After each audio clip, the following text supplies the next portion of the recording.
2020. Since the 1980s, it's been a magical year for science fiction writers. A year of predictions about the future and the ruthless power of technology. Humanity would be bound together by a World Wide Web. Artificial intelligence would exponentially expand the powers of the human mind. And the world would be dominated and controlled by information-based megacorporations without need for government intervention. But all of that turned out to be a technocratic illusion. When nature set loose a terrible disease, it took advantage of the very connectivity we had manufactured. In Seattle, the day of reckoning was January 20th, when America's first patient tested positive for COVID-19. On that same day in Seoul, the first case in South Korea would also be confirmed. Korea moved quickly to contain the disease and save its economy using a variation on an American plan. But in the United States, politics got in the way of science, allowing the virus to spread invisibly and fast. More than 200,000 people have died. In the first 3 months of the pandemic, 30 million people lost their jobs. Now the Democrats are politicizing the coronavirus. You know that, right? This is their new hoax. Who's scared of coronavirus? Let go of my fucking car! Record me, dog! Without being forced to participate in a false flag pandemic. At a moment of crisis, the world's most powerful nation didn't rise to the occasion. It descended into division and chaos.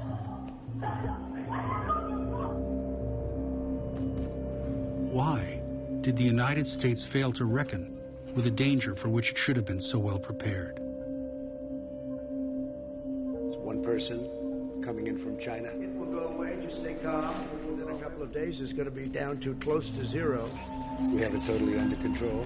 It's going to be just fine.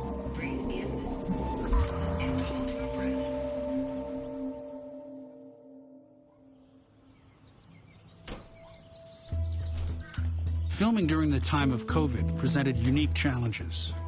Okay, and I hold it. There's like two handles. Yep. Wow, you guys have really figured this out. Okay. One workaround was a camera system we invented, built off-site and sent to subjects. We dubbed it the COVID Cam. So I was able... Can I hear you? Hello. Yeah. It's working. I'm Scott Becker. I'm the Chief Executive Officer of the Association of Public Health Laboratories. How about this? Now, this is really something. It's an actual board game. My wife said, we should really get it out and play it. I'm like, we're living through it. I don't need the game. One of the functions public health labs have is looking for those early indications of an outbreak. And when did you first hear about the coronavirus? It was January 7th, I believe, that I first communicated with some of our staff. They had sent me an email saying, we're watching this, so we just talked to CDC, and they're going to be standing up their emergency operations center. And I said, well, thanks for the update. I've been watching this. I'm concerned about it. And Happy New Year. In early 2020, Trump was indifferent to the looming pandemic. He was reckoning with simmering conflicts and the upcoming presidential election.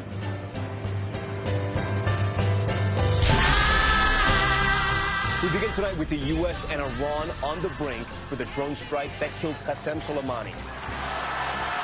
Our economy is booming, wages are rising, poverty is plummeting, crime is falling, and America is the envy of the entire world.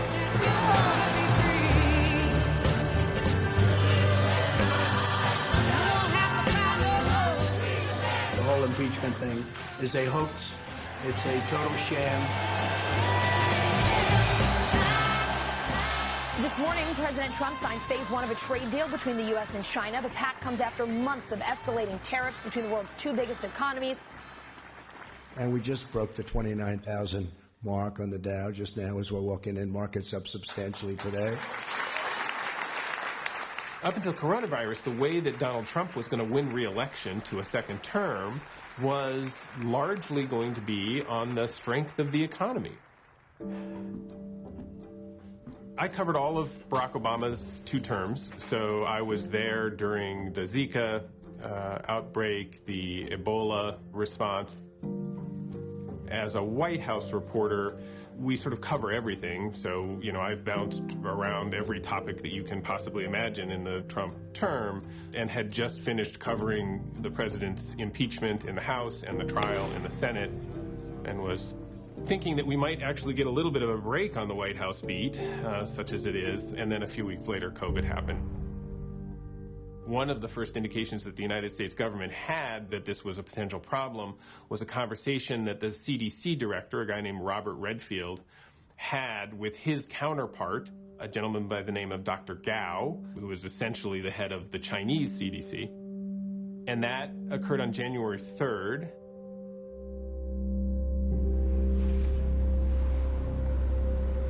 Chinese health authorities are still working to identify the virus behind a pneumonia outbreak in the central city of Wuhan. Gao basically said, look, this is really serious. You need to be aware of this. It's not something we've ever seen before. 只是内心就觉得自己那种辛苦，只有家人知道，都懂我们辛苦。有时候担心我们这里上班的这种状态，我们说不要紧。我们说我们的防护很到位，说给他们是让他们安心。我们自己其实说不怕是不可能的，谁都怕，真的很担心。但是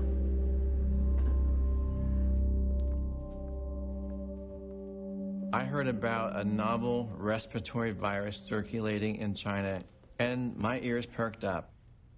There you are. I've been at BARDA for about 10 years. In the Department of Health and Human Services. BARDA's role is to lead the development between government and industry of vaccines, drugs, and diagnostic tests. So I'm very interested and have been my entire career of tracking early blips of novel viruses that are infecting people. It's not unusual for us to hear of a new virus emerging in these wet markets of China. They can spill over into the human population, especially the people working in those wet markets. But then we started seeing China take action to build hospitals rapidly, urgently. All I can get at that point was anecdotal stories on Twitter, for example.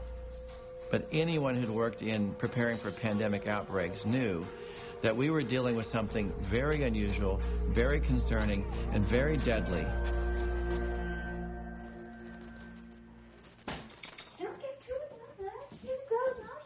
Oh, exhausted. So interesting about birds. We had an earthquake, and they were able to alert us 15 minutes before the earthquake. Because they are connected to the Earth compass, so they felt the Earth vibrating before it happens. You are also a predictor of things before they happen. Yes, I am obsessed with predicting things, but that's just part of my mathematical training. Dr. Lee's training allows her to act like a canary in a coal mine. She's world famous for the way her mathematical modeling can predict the likely spread of disease and assess the risk of a pandemic. I have built so many models to describe many different types of diseases. When you see the first case, it does not mean you only have first case. It means you have one case plus many other cases that you don't see. It's by the time you have 41 cases, and it is like at the end of December. Then that means you have hundreds of others. So I was really, really nervous at that time. I absolutely believe there's human-to-human transmission in China. If there are travelers coming back to the US or Europe for celebration of New Year, that would be truly a vector to really transmit the disease all over the world. So I do feel that we are marching to a pandemic in the early part of January.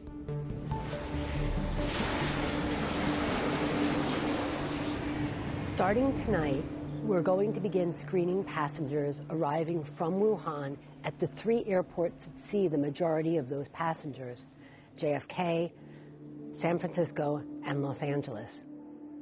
Nancy Messonnier was in charge of public messaging for COVID at the Centers for Disease Control, or CDC. An experienced public health official and expert in vaccines, she had played a leading role in the CDC's response to the anthrax attacks in 2001. Just this week, 3 cases outside of China have been identified, 2 in Thailand, 1 in Japan, all in travelers from Wuhan. Our laboratory is using genetic sequences provided by the Chinese. We're working on a specific diagnostic test to detect this virus, and we'll be distributing this test to state health departments. This is a respiratory virus. It is spreading silently, invisibly, person to person, in the air, on the surfaces. Every moment counts to be able to recognize where the virus is and to learn as much as we can about it so we can make life-saving vaccines and drugs and diagnostic tests. So did the government have some kind of plan or playbook that they could look to in an event of something like this? There's absolutely a playbook. We've updated playbooks through the various years, and we actually use those playbooks to exercise what we would do in an emerging viral pandemic the fall before this virus emerged. Crimson Contagion was a federal government exercise conducted with 12 states. It simulated a pandemic with eerie similarities to the coronavirus that was to come. It was a very thorough exercise, highly detailed, with a highly lethal influenza virus that emerged in Asia and spread quickly around the world. We were getting daily pseudo reports on the outbreak, the death count. The mistakes made during Crimson Contagion played like a preview of coming attractions for the failures of the COVID response. So why did the government fail to learn the lessons needed to prepare for what was to come? The challenge has always been who's in charge. We would have disaster leadership group meetings where we would bring together the Health and Human Services network of experts, and the ASPR would convene these meetings.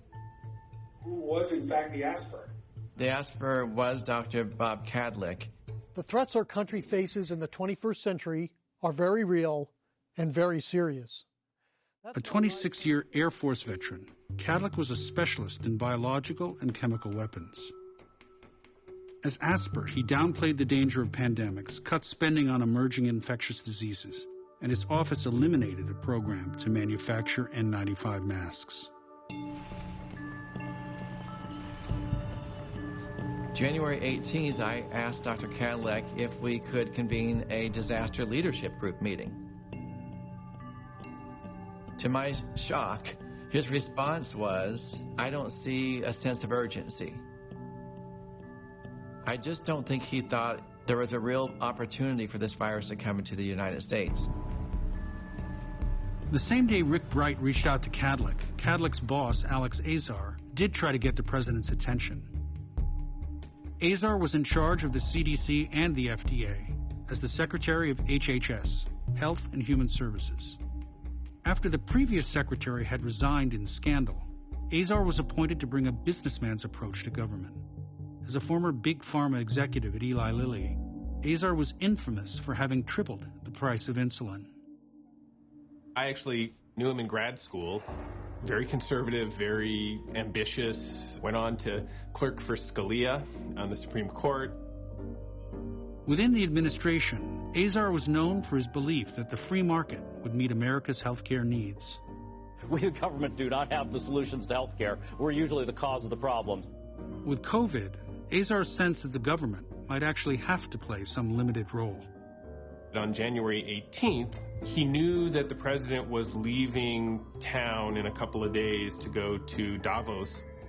And Azar decided, you know what, I think I better make sure the president is aware of this virus. Trump was actually on the golf course down at Mar-a-Lago when Azar called. Azar's pitch to the president was, one, this could be serious, but also he wanted to convey a sense of kind of, we got this. Of those two messages, the one that President Trump appears to have really internalized was the "we got it" message.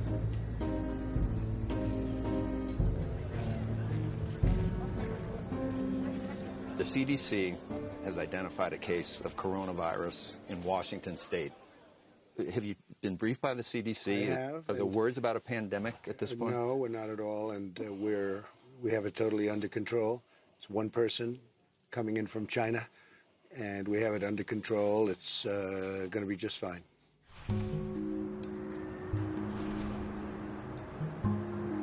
I actually think we were very fortunate that the first case occurred in the Seattle region. I sometimes call Seattle sort of the CDC of the West because there's so many public health researchers and public health people that end up in Seattle. So in some ways I felt like, okay, they're on top of it and we're in good hands. My name is Alex Greninger, and I'm the Assistant Director of the Clinical Virology Lab here at the University of Washington Medical Center. Hello.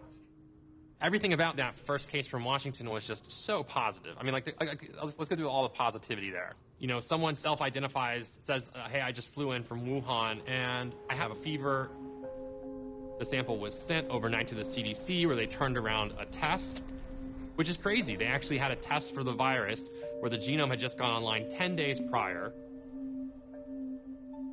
CDC also sent a team out immediately upon that confirmation. They looked at all of his contacts, and there was no onward transmission. We never identified another case in the state of Washington until the last week of February. But if you recall, he was not tested until 4 days after when he became ill, and he took a share ride back home from the airport. He had lunch with his colleagues, and he did a lot of things within 4 days. And so I estimate that is at least in the orders of 2,000 people that has to be tested, and so we end up missing a lot of the cases. We're not doctors, but we know a doctor, and he's actually an expert in viruses. Dr. Alex Greninger at UW, you're one of the leaders. I just became an assistant professor, and so for this new virus, they sort of invited me to go on the news to talk about it. I remember later that day I was in a second interview, and in the middle of the interviewer stopped it and said, oh, they just shut down the city of Wuhan, and there's no more transport in and out of it. 11 million people are under quarantine, and you're just kind of like, wow, that just doesn't even seem like it's what's going to happen. You just never seen a parallel world like that with what was going to happen here too. How do you look at that more than 1 month of not having any other cases in Washington? It was a total lie. In terms of whether there was actual whether there were no cases there, right? I mean, obviously lie is not the right word, but just sort of it was a delusion. The delusion was that the first COVID patient was the only one. In fact, the disease was already spreading inside the United States. The challenge for scientists was to convince politicians to mobilize the country to fight a virus no one could see. In a meeting on January 23rd, Rick Bright made his pitch to Alex Azar. My assignment, remember, in BARDA, is to make sure that we start making drugs, vaccines, and those tests as quickly as possible. We were told the CDC was working diligently on a test, and we were relying solely on the CDC.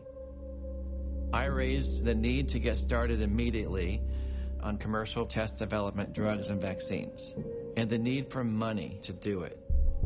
The secretary looked at me and said, "Do you need money?" I said, "Yes. We've exercised that it would take about $10 billion. Without that experience and knowledge, I might not have walked into that room and asked for those things. But I knew exactly what was needed." I learned after that meeting, actually, that a lot of people were pretty offended that I would come into a meeting with the secretary on day one and ask for money. And it caused quite a shitstorm, is how it was described to me, that I ruffled a lot of feathers. In fact, I wasn't invited back to those meetings for some time. In the U.S., political appointees tightened their purse strings and hoped the virus would just go away. South Korea reacted very differently. When it came to this disease response here in South Korea, the politicians largely stayed out of the response, and it was left in the hands of professionals. After confirming its first case of the new coronavirus, South Korea is stepping up precautionary measures. Hello. Hello. The first case was a 35-year-old woman who had entered the country from Wuhan, China.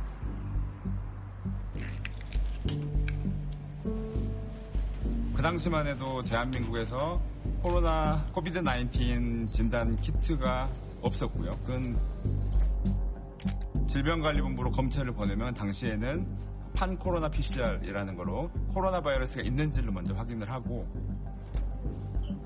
질병관리본부 역학조사관에게 전화가 와서 준비하셔야 되겠습니다 라고 했고 그때부터 이제 상황이 시작된 겁니다. 돌이켜 생각해보면 그 첫 번째 환자는 그래도 moderate severity. 제가 감염학을 전공하면서부터 나의 모든 거의 90% 이상의 책은 미국의 책이고 CDC에서 나는 많은 걸 배웠고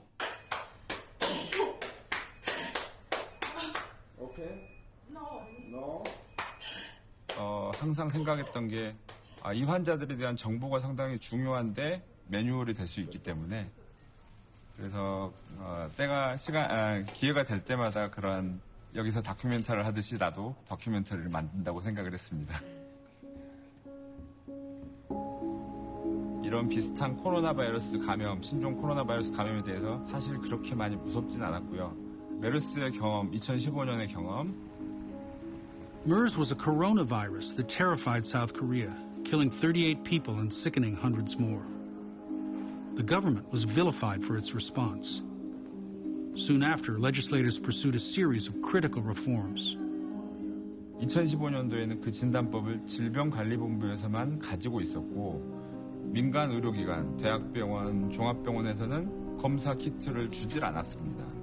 그게 큰 패인이었다고, 실패의 원인이었다고 생각을 해서 As a result of that, they passed a law in order to speed up the approval process of these kits in a time of emergency. On January 27th, South Korean health officials summoned representatives from more than 20 medical companies to put in place a national testing program. It was such an urgent request that they just met in a conference room at one of the train stations in Seoul. The head of the equivalent of the CDC, he basically said, manufacture me these tests now and forget about the approval process. You start using them, start testing. We will come back to make sure it's accurate, but we'll do that while you're already in the field. Within a matter of days after that, the first diagnostic test kit was approved, and it's a process that typically can take upwards of a year. There were 4 cases at the time, and it would be another few weeks before there was a death. But they really felt the need for diagnostic testing to be able to see where the problem was and to deal with the threat. By January 27th, South Korea was on its way to containing the virus and preventing an economic shutdown. Good morning, everyone, and thank you for joining us here today at HHS. In the United States, Azar continued to emphasize the response that had so pleased President Trump. We've got this. The playbook for responding to an infectious disease outbreak is relatively simple and multi-tiered. You identify cases, isolate people, diagnose them, and treat them. Then you track down all of the contacts of the infected person, and you do the same with those people and the same with contacts of contacts if necessary. It sounded like a perfect plan, but it was missing a key detail. There was no comprehensive national testing and tracing program. Even so, the CDC stuck to a version of the script drafted by Azar. The CDC will continue its aggressive public health response strategy, working to protect the health and safety of the American public. Right now, there is no spread of this virus in our communities here at home. Appointed by Trump after his predecessor left in disgrace, Redfield was a controversial virologist who had no experience leading a public health agency. During the AIDS crisis, he preached a religious approach, calling for abstinence as a solution. With his former assistant, Deborah Birx, Redfield's attempts to push an unproven HIV vaccine were twice investigated for scientific misconduct. Redfield is a little bit of an oddity for the CDC. The CDC is an institution filled with scientists and researchers who don't like to be told that science has to compromise for economics or for politics. You know, they want to be purist. Donald Trump is a president who has expressed an incredible disdain for science since before he took office. Inside the West Wing, they refer to the CDC as the deep state. Certainly, many of the people at the CDC saw Redfield as not having the kind of backbone that they would like to have seen in a CDC director to stand up to the president, both privately but also publicly. Some scientists were willing to push back. Public health officials from around the country shared doubts that the CDC was responding to the virus with enough speed and concern. They circulated an email chain which included Trump officials called Red Dawn. What's going on here, my friend? It was a tongue-in-cheek nod to a 1984 movie about a small band of American citizens who fight back against a Russian invasion. This is the emergency broadcast system. We are under attack by... We were a little bit like the Wolverines from that movie. They know who all of you are. They're looking for you. A group of teenagers that are fighting back. And one of us thought it would be funny to use Red Dawn as the subject title. That email chain, it's a group of former and current state and local officials within the federal government. These are all very dear colleagues that have been in public health and emergency response for a long time.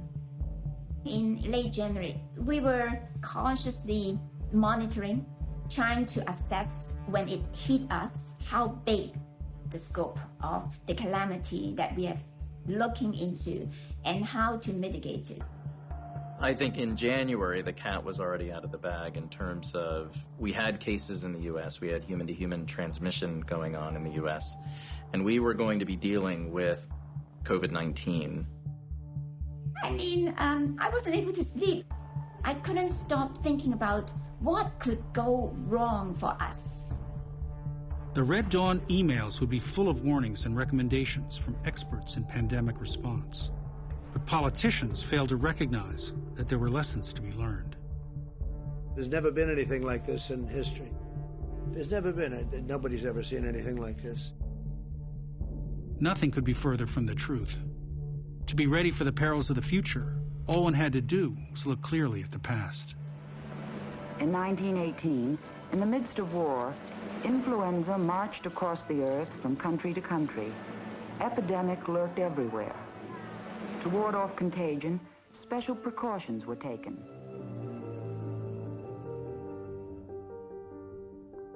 With no vaccine and few treatment options, simple but effective precautionary measures, like masks, were all people had. The H1N1 flu infected 500 million people, 1/3 of the world's population at the time. The death toll can only be estimated, somewhere between 20 and 50 million people.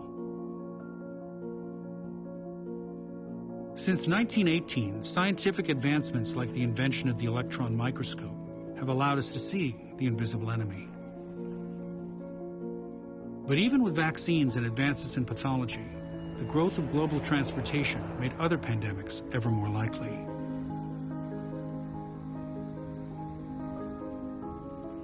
In 2003, the deadly SARS coronavirus, spread from bats to humans, was quickly contained. In 2009, the Obama administration faced a challenge when a new strain of H1N1 emerged. Good afternoon, everybody.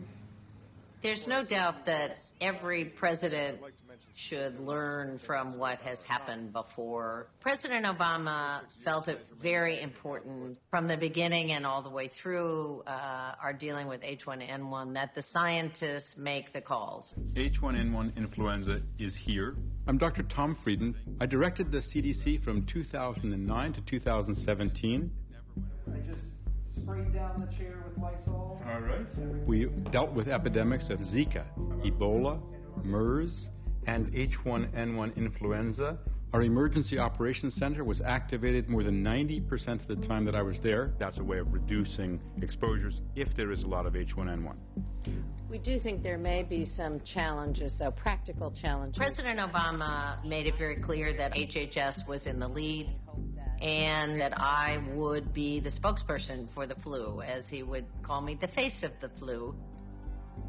H1N1 was very scary because children were particularly vulnerable. Hi, it's Elmo. And I'm Secretary Kathleen Sebelius. Elmo and Secretary Sebelius. Teaching kids to sneeze into their elbows was a big thing. First, you learn to sneeze into the bend of your arm like this. Oh, very good. 13,000 Americans died from H1N1, and the Obama administration mishandled vaccine distribution. But scientists gave the administration high marks for moving quickly and being open with the press and the public. Just 4 years later, the Obama administration's response to the Ebola crisis would be criticized for being too slow. In the case of Ebola, I remember being in the room in the White House briefing room. You guys are up here talking about we have this great and perfect system that's going to be able to, contain this virus because we've done all this preparation, and yet it doesn't look like it's working. And so hindsight is always 20/20. I can look back at any outbreak I worked on and say, I made a series of mistakes there. We all do. But the key is, are they unforced errors? I think it is important to reflect on whatever lessons we learn, we build and incorporate. After the Ebola crisis passed, the Obama National Security Council had essentially created a unit within the National Security Council dedicated to sort of pandemic response. You can't see our DP, can you? No, I cannot see Ben. I can see his hand when he moves it out here, but he's got a face shield on. It's pretty good, hardcore. Beth Cameron was in charge of countering biological threats for the Obama administration. We set up a new directorate on global health security and biodefense, and I was honored to be able to lead that directorate and also to be able to take on a lot of the lessons that we really had learned after the Ebola epidemic. In 2016, Beth Cameron and her team at the NSC drafted a 69-page playbook on how to deal with a pandemic. The playbook was intended to allow people in the White House to ask questions. What should we do? And also, what do we need to do to get ahead so that we're not constantly reacting? So what happened to this playbook? So the playbook is reported to not have been used. The Obama administration did not leave to this administration any kind of game plan for something like this. I have no idea why Mitch McConnell said that he didn't know about the playbook. There were a large number of copies that were spiral bound of this playbook. It was briefed to the incoming administration. It did become politicized. Some have erroneously suggested that the Trump administration threw out the pandemic response playbook left by the Obama-Biden administration. What the critics failed to note, however, is that this thin packet of paper was replaced by 2 detailed, robust pandemic response reports commissioned by the Trump administration. The last thing that they wanted was to pay attention to what the Obama people wanted them to pay attention to. They were trying to make a clean break from what they saw as a disastrous presidency, and this was the Trump presidency.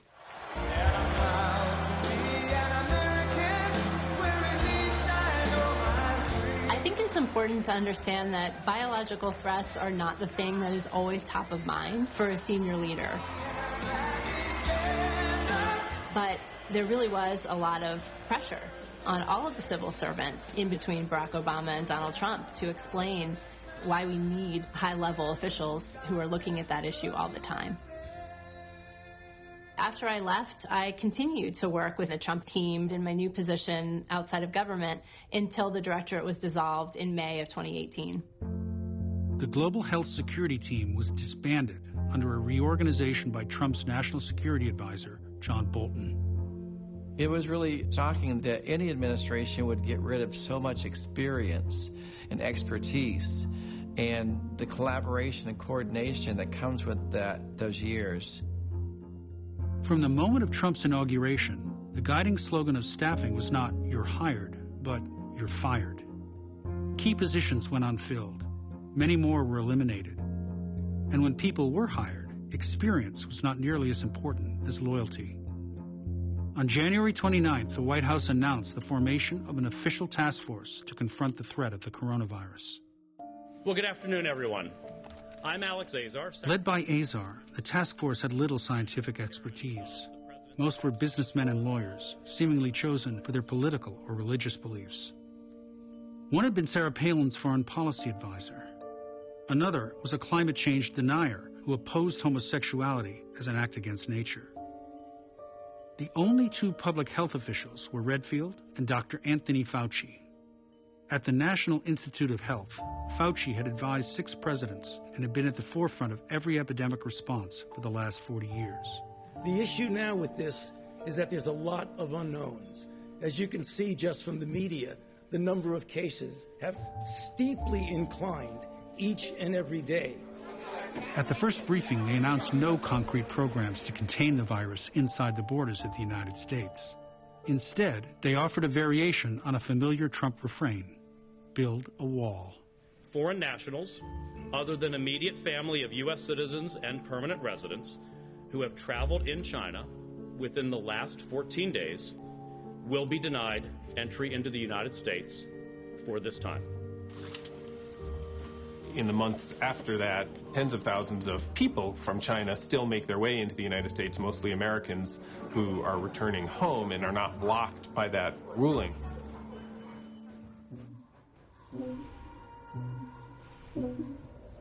Diamond Princess, this is your captain speaking from the bridge. We have been notified that 10 additional people have tested positive for coronavirus. The captain of the Diamond Princess had docked his vessel in Yokohama after learning a passenger had tested positive for COVID-19. The Japanese government ordered a 14-day quarantine. Eventually, over 700 passengers would test positive. That made the Diamond Princess the largest known outbreak of the virus outside of China. Donald Trump, save us. Get us a government-based airplane. Not even that, just like... Get us off the ship.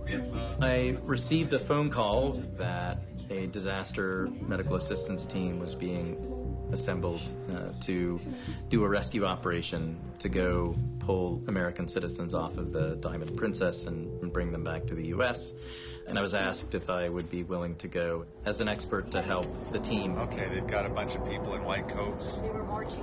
Lined They're not up white there. coats, they're white hazmat. They're white hazmat suits. They've got these little tunnels down here, the ET tunnels, I call them. At the time, we still didn't know a lot about the transmission dynamics or even the severity and lethality of the disease. The Diamond Princess confirmed many of what I was nervous about. First of all, it shows how it spread in a confined environment with lots of people, right? Even though all of them has their own cubicle, but that's exactly like apartment complexes in New York City. And you go out, right? Go to places confined in a mall, and in classrooms, in dormitories, in many settings. It basically gives us a very parallel world of what could be happening to us.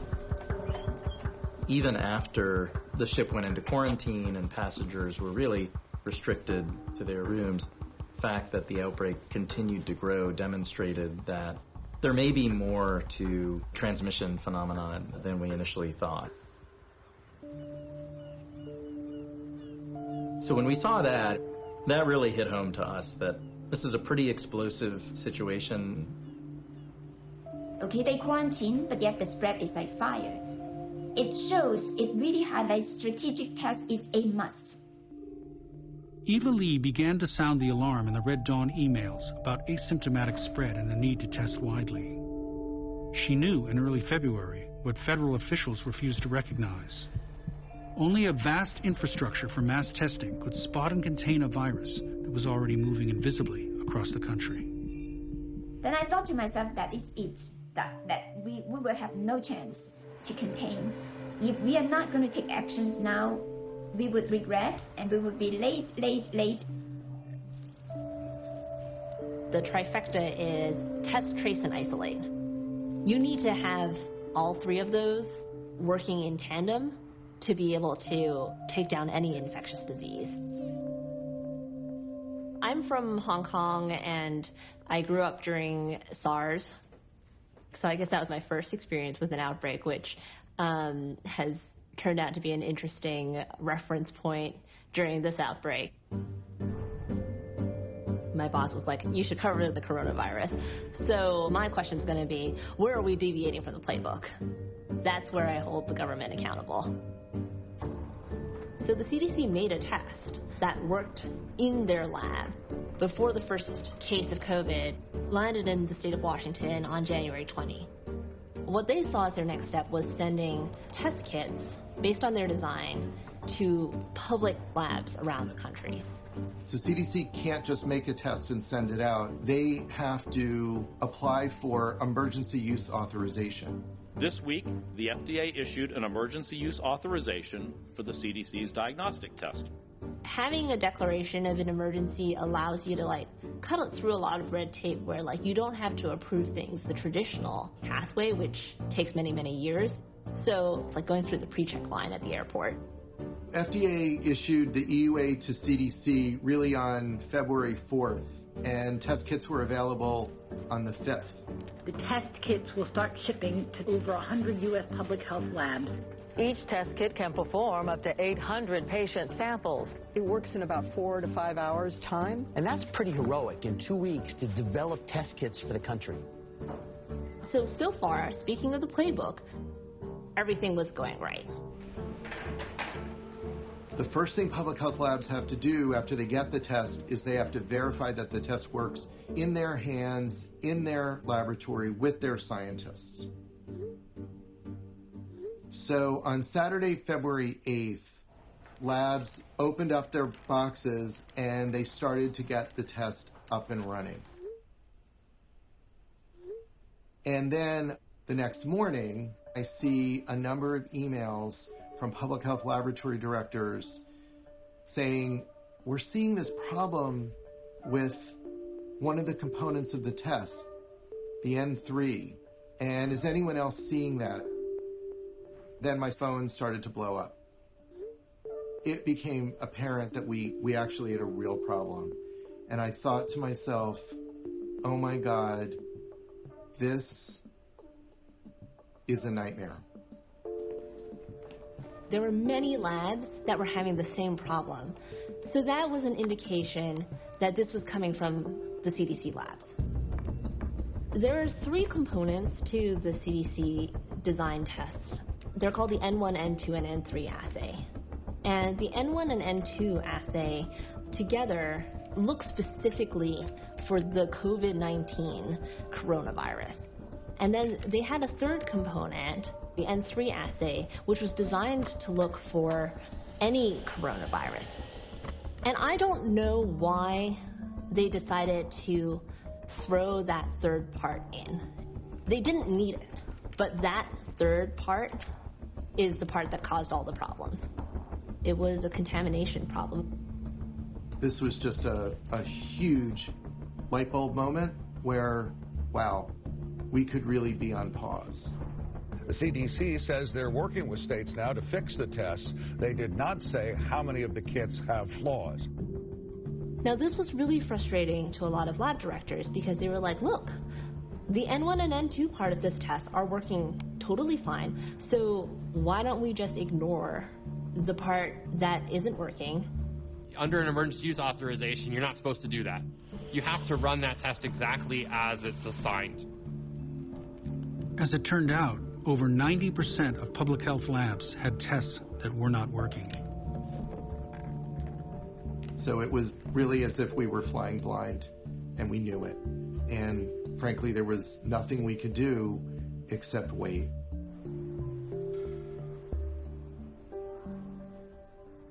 There was a working, effective test that was created in a German laboratory that was being distributed by the World Health Organization to countries all around the world. It is available now, and we are shipping an essential component to labs to really start working immediately.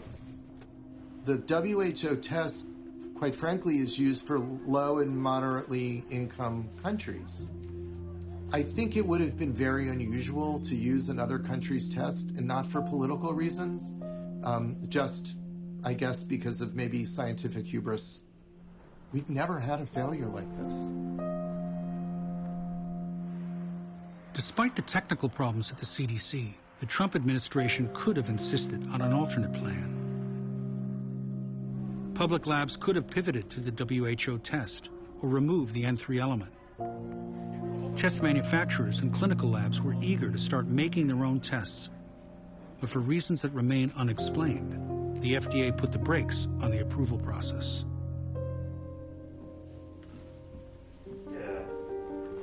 Looks like the setup is pretty good. Oh, good. Doctor approved? Yep, exactly.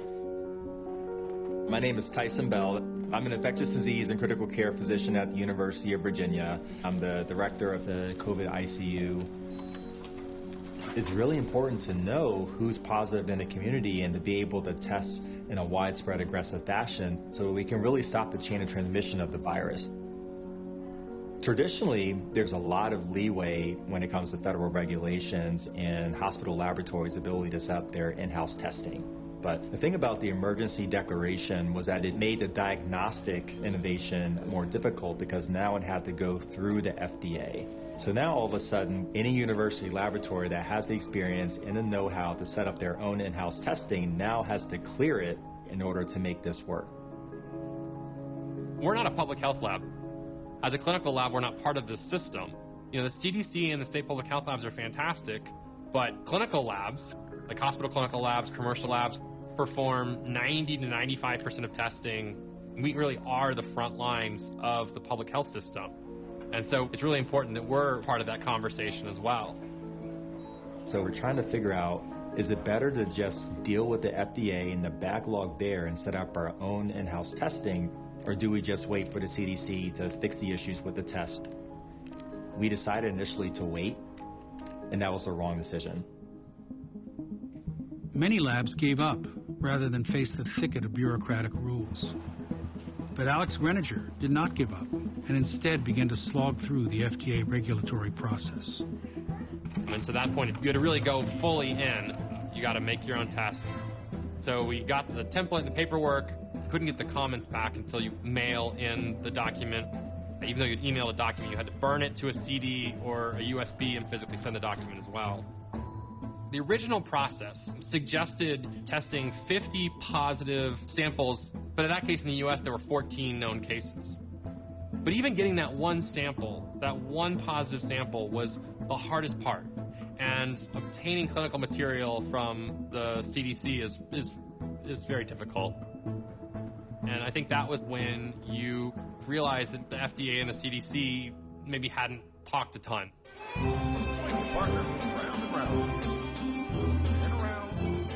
While federal agencies failed to talk to each other, the virus swirled in mid-February through a series of square dances in suburban Seattle. With every do-si-do, the virus changed partners. But without testing, scientists couldn't follow the spread. The emergency steps meant for speed and innovation slowed the process down to a crawl. The White House could have cut through the red tape. The mystery is why those in power didn't force the bureaucracy to find a quick solution. While we were on pause, the anxiety level of our members just increased exponentially day after day. There was just more frustration, concern, frankly, sadness, because we weren't able to do our job. That was really tough. While testing in the U.S. was stalled, in South Korea, the government was already moving to contain the virus by utilizing a comprehensive national testing and tracing program. I think they did a much better job. I think starting from the testing rollout, a lot of our jealousy early on was just how rapidly they were able to test a large proportion of their population. And they were testing relatively younger asymptomatic people as well as older people who had more severe diseases, and they were able to do contact tracing. Because of the laws that were passed in 2016, enabling contact tracers to obtain vast amounts of information in the name of disease control, there is a large amount of data that authorities here can access. Cell tower information, CCTV footage, credit card data, and this information was pushed out to the general public using cell phone alerts. 그리고 2월 중순 동안은 거의 환자가 없어서 외국에서 들어오는 환자 말고는 없어서 우리가 잘 대응했구나라고 방심을 하고 있었을 때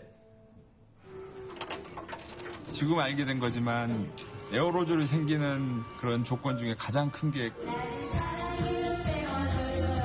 소리치고 노래하는 것들이라는 거를 이제 알게 됐고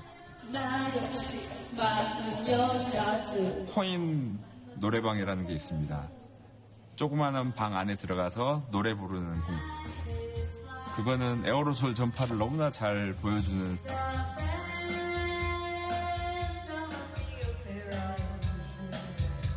If two people singing could spread the disease, imagine thousands singing in one room.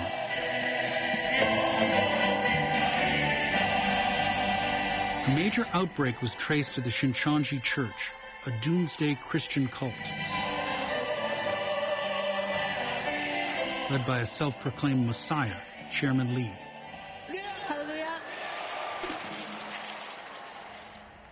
The Korean government descended on the city of Daegu, where the church had its primary place of worship. By testing, tracing, and isolating the followers of Chairman Lee, officials tried to prevent the virus from spreading to the rest of the city. Thousands of additional people had been exposed. It led to South Korea's numbers soaring.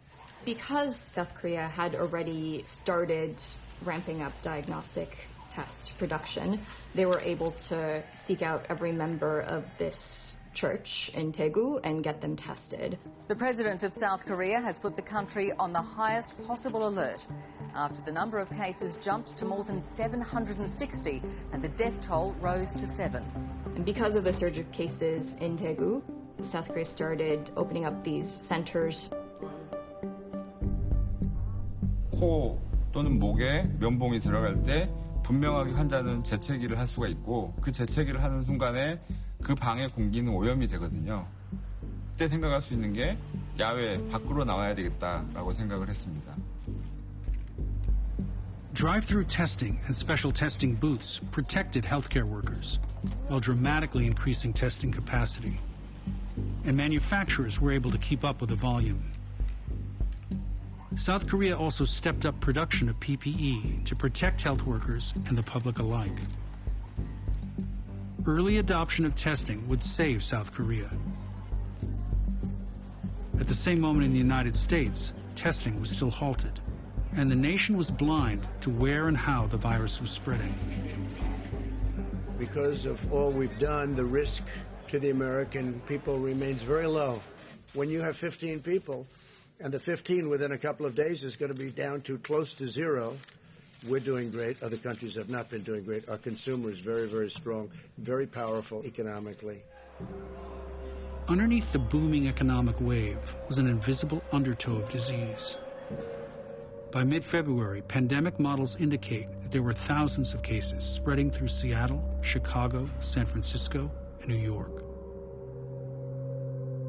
By mid to late February, the sort of top experts, Robert Redfield, Nancy Messonnier, Anthony Fauci, Azar, they decide we got to tell the president that we have to become more aggressive about warning the American public that this is where we're headed.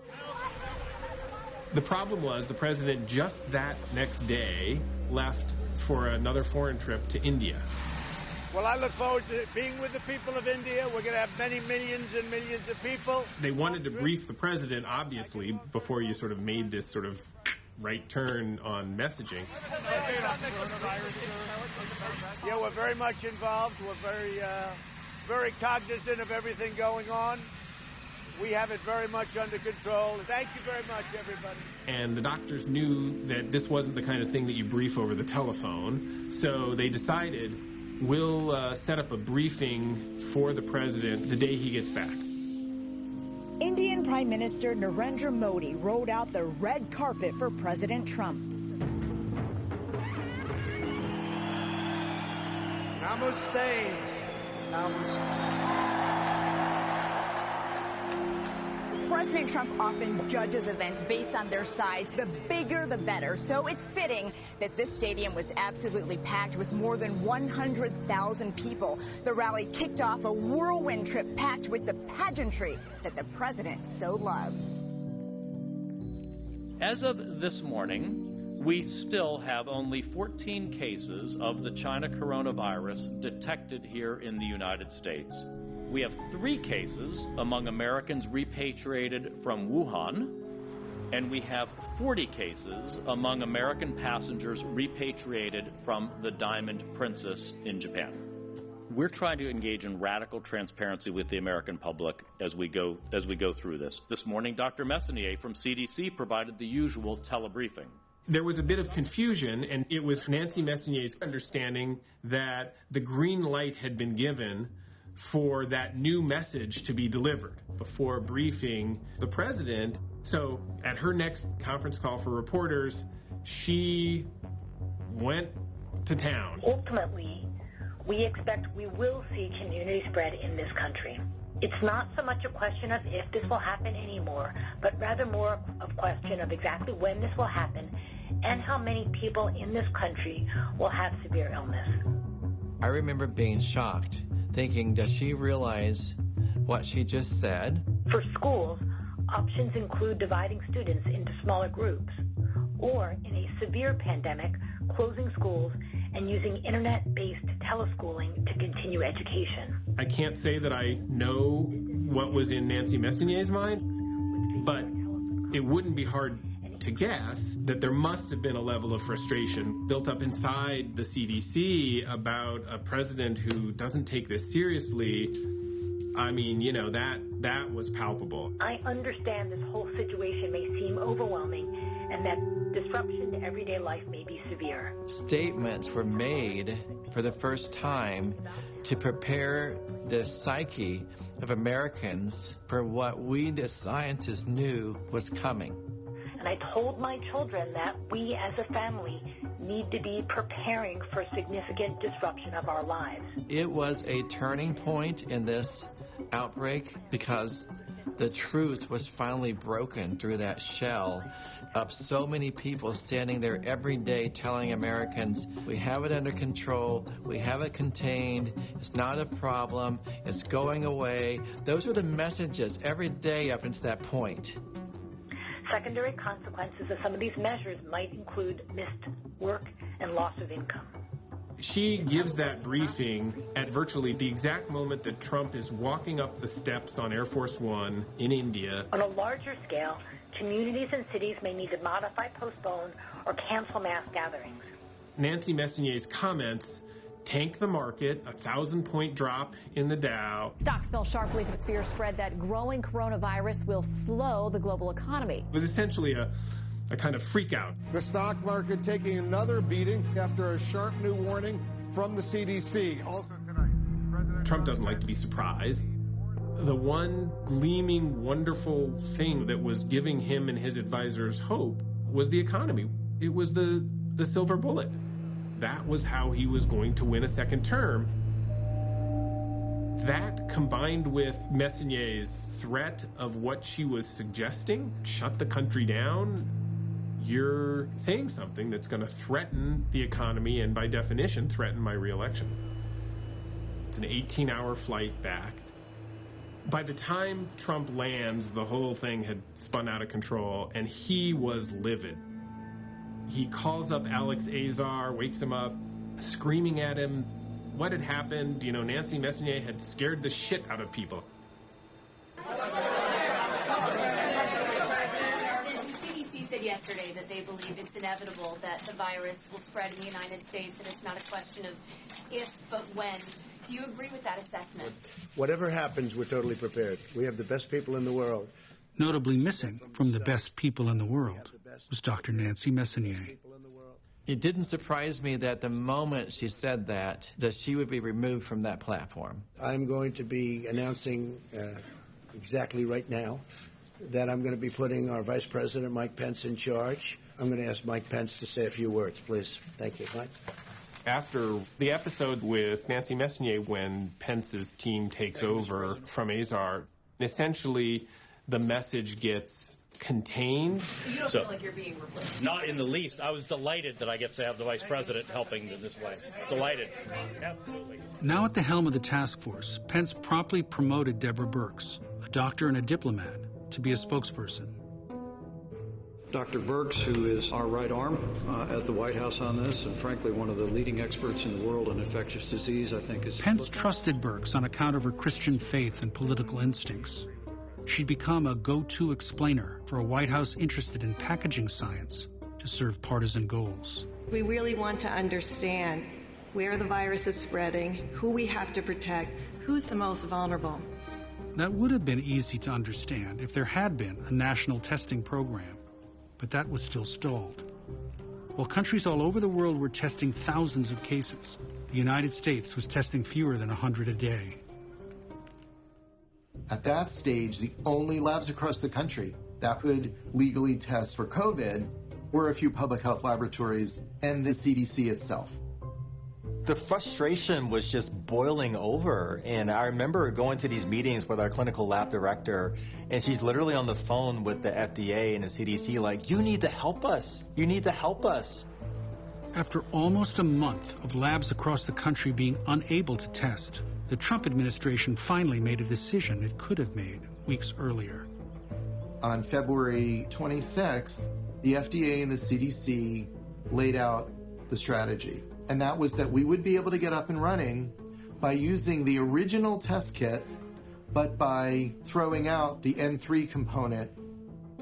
Overnight, with some crossing out of lines on some paper, the same test kits that had been shipped out to the state public health labs were functional. That amended EUA was Wednesday, February 26th. And you can watch the testing curve in the United States. I mean, it really didn't start going up until that week. Here in Washington State, at the state lab, they had positive results the very first time they performed authorized tests. After desperate pleas from healthcare providers, the FDA also relaxed regulations and let manufacturers and hospital labs use their own tests. But it was too little, too late. The disease had spread to half the states in the country. And test kits were in such short supply that they were limited to patients who met rigid guidelines set by the CDC. Early on, our testing was limited to people who had traveled from China or they'd had contact with someone who was known tested positive for COVID-19. So written in our guidelines, by necessity, because we had a strain testing supply, it was designed to miss community transmission, meaning transmission that happens throughout the community that's not connected to travel, that we know at some point is going to happen, and it's like we're looking in this area and we know that transmission is going to happen over here, and we're going to miss it because we can't test for it.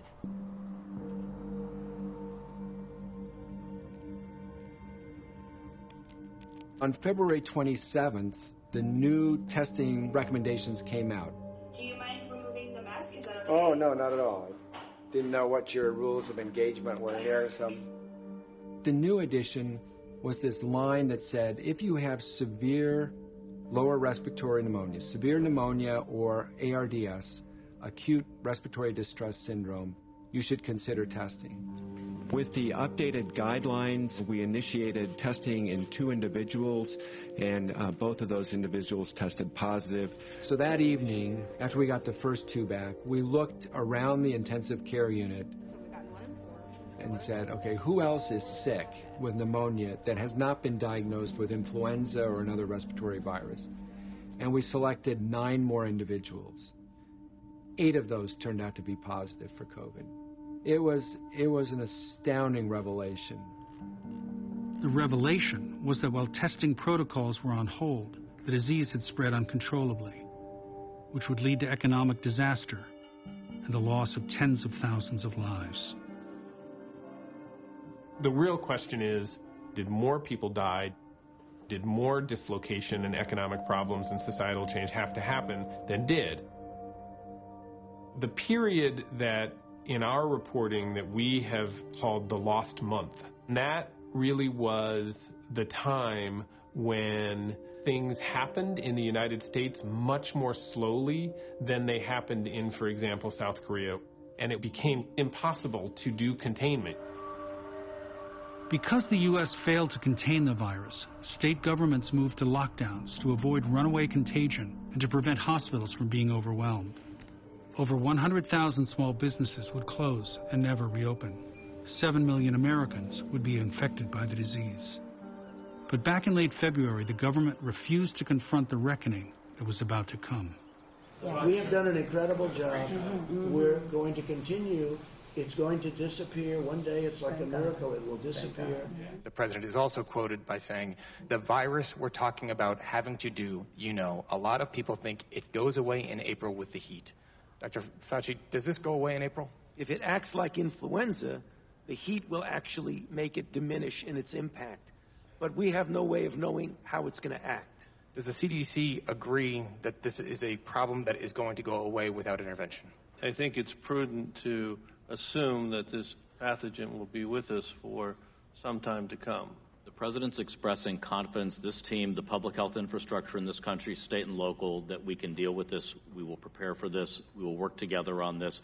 He's trying to calm the public that we see in China, panic can be as big of an enemy as virus in these situations. And so there is always that balance. Mr. Secretary, I don't want to panic over this either. The stock market's crashing. He's outright contradicting everything that you all have just said. Outright contradiction. I think he's expressing confidence in... With no medical basis for it. That's what you've just explained to us. Come on, sir. The gentleman's time has expired. You're doing a great job for the president, Mr. Secretary. Now the Democrats are politicizing the coronavirus. You know that, right? Coronavirus. One of my people came up to me and said, Mr. President, they tried to beat you on Russia, Russia, Russia. They tried the impeachment hoax. And this is their new hoax. And so far, we have lost nobody to coronavirus in the United States. Nobody. The next day, that would change. Today, Public Health Channel in King County is announcing 3 new presumptive positive cases of novel coronavirus, COVID-19, including one person who died. We have expressed our condolences to the families of the individual who has passed away. It was one of the first 2 patients diagnosed. It was my patient. And all we saw was a future of extremely ill individuals like this.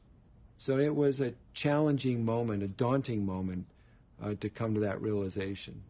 Today, health officials in Washington state announced 4 new deaths, bringing the total to 6, all in the Seattle area.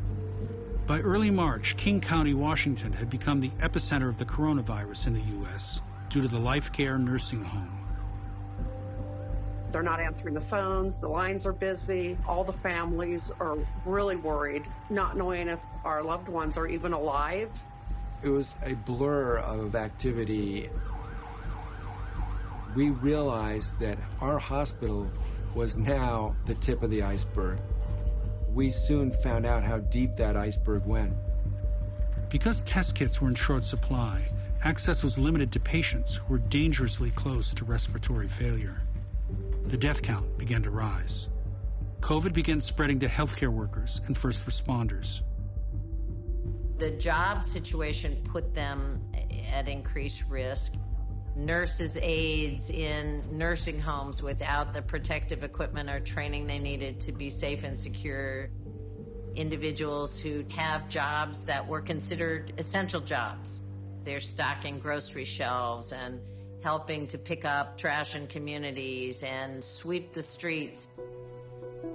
While many affluent Americans worked on computers at home, low-paid essential workers, many without masks and the ability to distance, were jammed into sites of contagion like delivery depots, industrial farms, factories, funeral homes, and meatpacking plants.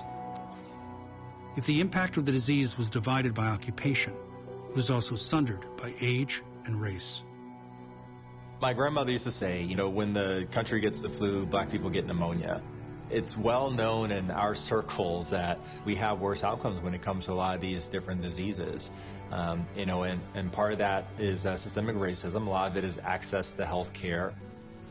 If you have the money, you can get the best health care in the world, but without those resources, you have inadequate care and sporadic care. So any kind of disease spread then falls hardest on communities that are already at health risk.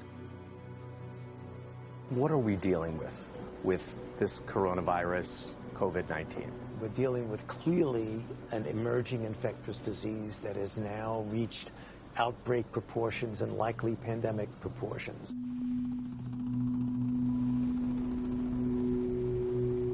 The Grand Princess cruise ship has been moored off the coast of California.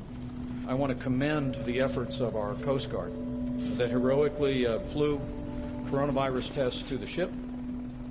21 tested positive for the coronavirus. On his way to a weekend trip at Mar-a-Lago, Trump made a stop at the CDC. Watching the president go to the Centers for Disease Control, he discussed with a reporter the fact that one of the cruise ships was still offshore. I'd rather have them stay on because I like the numbers being where they are. I don't need to have the numbers double because of one ship. For the first time, it occurred to me that the government of the United States was intentionally slow-walking testing. In this big, vast land of ours, this great country of ours, we have 240 cases. Most of those people are going to be fine. A vast majority are going to be fine. We've had 11 deaths. All of our state labs now have the ability to test for this virus. And they have had. The testing has been amazing, actually, what they've been able to produce in such a short period of time. Anybody that wants a test can get a test. Anybody who wanted a test knew that was a lie. Just finding a facility was hard. People with the disease were denied tests on account of supply backlogs, which also caused delays in results. The next day, while Trump golfed, Pence and Redfield went to Cruise Lines of America. We all recognize the recent challenges on the Diamond Princess and the ongoing challenge with the Grand Princess. We want to ensure that the American people can continue, as we deal with the coronavirus, to enjoy the opportunities in the cruise line industry and be confident. I would not encourage anyone to change their plans at this point based on what the epidemiology is here in Florida. They should enjoy Disneyland. They should enjoy the rest of Florida. There is this back and forth. The medical folks saying we need to take this seriously, we need to be aggressive. The economic folks pushing back and saying, yeah, but Fauci would march up and answer questions. Do you believe that people, even if they're healthy, should get on board a cruise ship? I would recommend strongly that they do not go on a cruise ship. And then Trump or Pence would come back and sort of contradict them. We're going to work with the cruise line industry to improve the safety, improve the health environment on cruise lines. Frankly, the testing has been going very smooth. If you go to the right agency, if you go to the right area, you get the test. Will you admit that there is a serious problem in this country obtaining access to testing for coronavirus? My colleague is looking at me to answer. Here we go. Okay. The system is not really geared to what we need right now. That is a failing. Failing, yes. It is a failing. I mean, let's admit it. Dr. Fauci said earlier this week that the lag in testing was, in fact, a failing. Do you take responsibility for that? Yeah, no, I don't take responsibility at all. We're doing a great job. We have 40 people right now, 40. Compare that with other countries that have many, many times that amount. To keep new cases from entering our shores, we will be suspending all travel from Europe to the United States for the next 30 days. There was a problem with Trump's sudden travel ban. It had no plan attached. If we do get back to the U.S., then what happens? Do we go into quarantine? Do we go home? Returning Americans flooded U.S. airports where they were jammed in makeshift COVID checkpoints. There were perfect conditions for more contagion as travelers from Europe spread the virus into the U.S.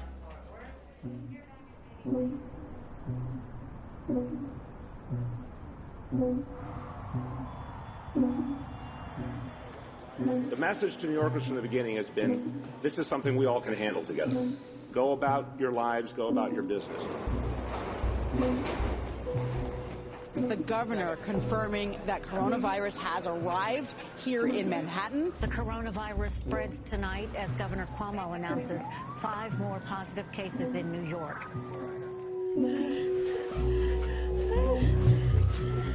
The number of confirmed cases has reached 121.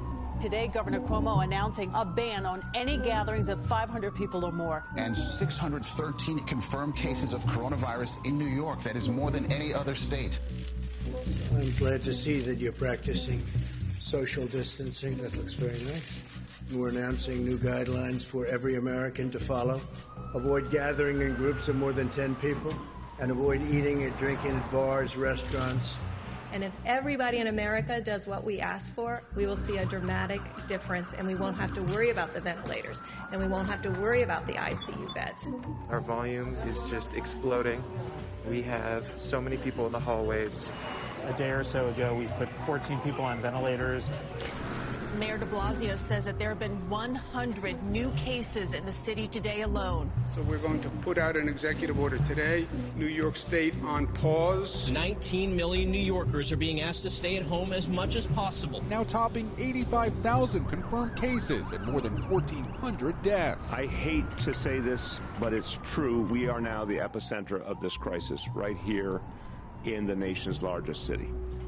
If this goes on for a month or 2 or 3 or 5 like it did in China, we don't have what we need.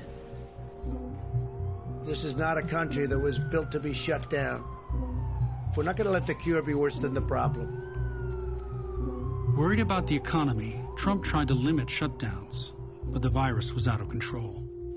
By April, over 3,000 New Yorkers had died, surpassing the death toll of 9/11. ICUs were over capacity with patients who couldn't breathe. Ventilators were in short supply, and many of those who got them did not survive. We had seen the pandemic was really taking off in New York City. We were in a central area of Virginia where there's not a huge population. And it was like being on a coastal city, and you hear about an earthquake that happens offshore. You know that a tsunami is coming. You just don't know when it's going to happen and how severe it's going to be. A U.S. Marine in Virginia has tested positive for the coronavirus. This is the first positive case in Virginia, and here's what we know. I remember one day I was rounding in our COVID ICU, and our unit is structured kind of like a V. So there's one wing here, another wing over there. And, these are some of the sickest patients I've ever taken care of in my life. They're on breathing machines, dialysis machines, and they're needing lots of medicines to keep them sedated and calm. And I'm trying to get through morning rounds, and I see that on one wing, it's almost all Hispanic last names. And then on the other wing, it's almost all Black names. I grew up an hour away from where I'm working. These are the family names that I grew up with, and I know these families. And I just was trying to focus on the medical part and just getting through it, but I just felt this weight on my chest. I'm a Black male in the United States, and my family members have chronic diseases at high rates. And I've been dealing with this my whole life. And now I have family members who are contracting COVID. Those are smiles and hugs and tears and barbecues. They're not numbers on a paper. Through the spring, the death toll would rise to 100,000. It was a terrifying marker for the failure of the American response. The U.S. was 4% of the world's population and 20% of the deaths from the virus. Despite the fatal consequences of inaction, the government could not solve basic problems, like supplies for test kits. In March, we started to see the global supply chain really get jammed up. So it was extraction kits, swabs. The major producer of swabs is in the Lombardy region of Italy. And Italy had just gone on lockdown, and the swabs company was in a no-fly zone. So the U.S. supply is basically going to grind to a halt. Every single step of the way, we've encountered an issue or a problem with the supply chain. Potential supply chain problems had been identified in Crimson Contagion. The focus was on testing supplies and life-saving PPE. The most critical items needed were N95 masks, whose firm fit and tight mesh offered healthcare workers real protection from the disease. We had estimated the number of N95 respirators that would be needed. That number was 3.5 billion. And we had a fraction of what we would need in the stockpile. And all of those had a 5-year shelf life. And a lot of those, they were purchased almost 10 years ago. Despite Ebola, despite Zika, despite H1N1, filling up the national stockpile for some virus that we don't even know is ever going to come has never been the top priority. You can say the Obama administration didn't do enough to leave the next administration prepared. You can also say, well, that's true, but the Trump administration had 3.5 years. The Strategic National Stockpile was not intended to be everything that we would need for an entire crisis. I think in mid-January, the U.S. government should have been looking at the stockpile to see what was in it and how we were going to pivot to manufacture more.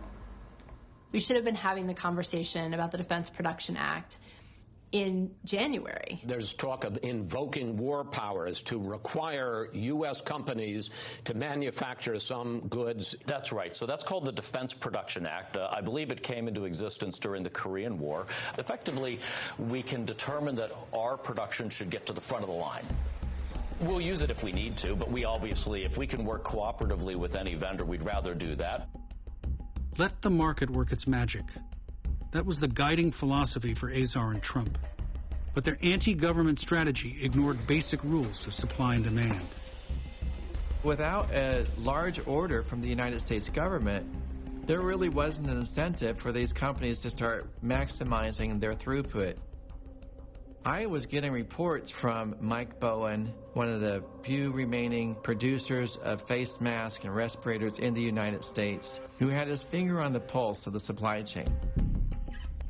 I'm a salesman telling a story that nobody believes. The story is that the U.S. mask supply is going to collapse and people are going to die. It doesn't cost much to fix. That's the story. Around 2005, all of the major mask makers left the country. It put the U.S. mask supply in the hands of foreign control and could be subject to diversion during a pandemic. And that's what I've been warning about for years. I wrote Barack Obama 20 letters. Tell America's hospitals that they are going to be in a position to not be able to protect their staff and their patients. I voted for Donald Trump. I thought, you know, if I contact enough people in the administration, somebody, one of these people are going to look at this and go, hey, this is a problem. Maybe we ought to call this guy. And no, I didn't get any response there. In January, Bowen's predictions came true. As China struggled to contain the outbreak of COVID, it limited the export of N95 masks to the United States. At the end of January, I'm hearing from all over the world, people are freaking out about masks and needing masks. And that's when I got a hold of Rick and said, hey, here's what I'm seeing out here. This is going to be bad. He was sounding the alarm bells almost every day. Can't protect America's population. That's too late. But I said, I can at least make enough masks to protect America's healthcare workers. I reminded him that we had these 4 respirator lines. To activate them, we would need more people, raw materials, emergency NIOSH approval, and large, non-cancelable orders. I see that our country's going to have a problem. I get a hold of Rick. I pushed every one of those emails up to the Strategic National Stockpile and Critical Infrastructure team. I reminded them of the H5N1 scare when people rushed to buy masks and hoard masks. The response I got was, we will just change the CDC guideline. And we'll just tell people, don't do that. Basically, in March, they realized that the healthcare workers are not going to have enough PPE. So they basically issue a warning to the public, do not use face masks. Do you have any sense of how many more N95 masks would be on the market had the federal government taken you up on your offer to reactivate N95 manufacturing lines in January? About 7 million N95 respirators per month. I sounded the alarm every day about the shortage of N95 respirators, and we were doing nothing. The numbers continue to surge in hotspots like California, Michigan, Louisiana, Florida, and especially, of course, New York. Medical resources are stretched to capacity and beyond. We had saved some outdated N95 masks that were part of the Ebola response, but quickly we ran out of those supplies, so we had to make do. Some of the N95 masks that we received have been in storage for years and years, and while the actual mask itself worked fine, the rubber band was brittle. So there are people in the room taking care of a patient, and the mask just snaps off. The CDC is now advising healthcare workers to ration masks, to use expired masks, even use bandanas or scarves as a last resort. Our usage increased by several hundredfold. We could see our equipment supply going down dramatically. So you kind of clamp down a little bit and say, you know, we're going to save it for these very specific encounters. So now from the perspective of a healthcare worker, you're taking away my safety. And what people really wanted was a big enough supply so that anyone who felt that they were at higher risk could be safe.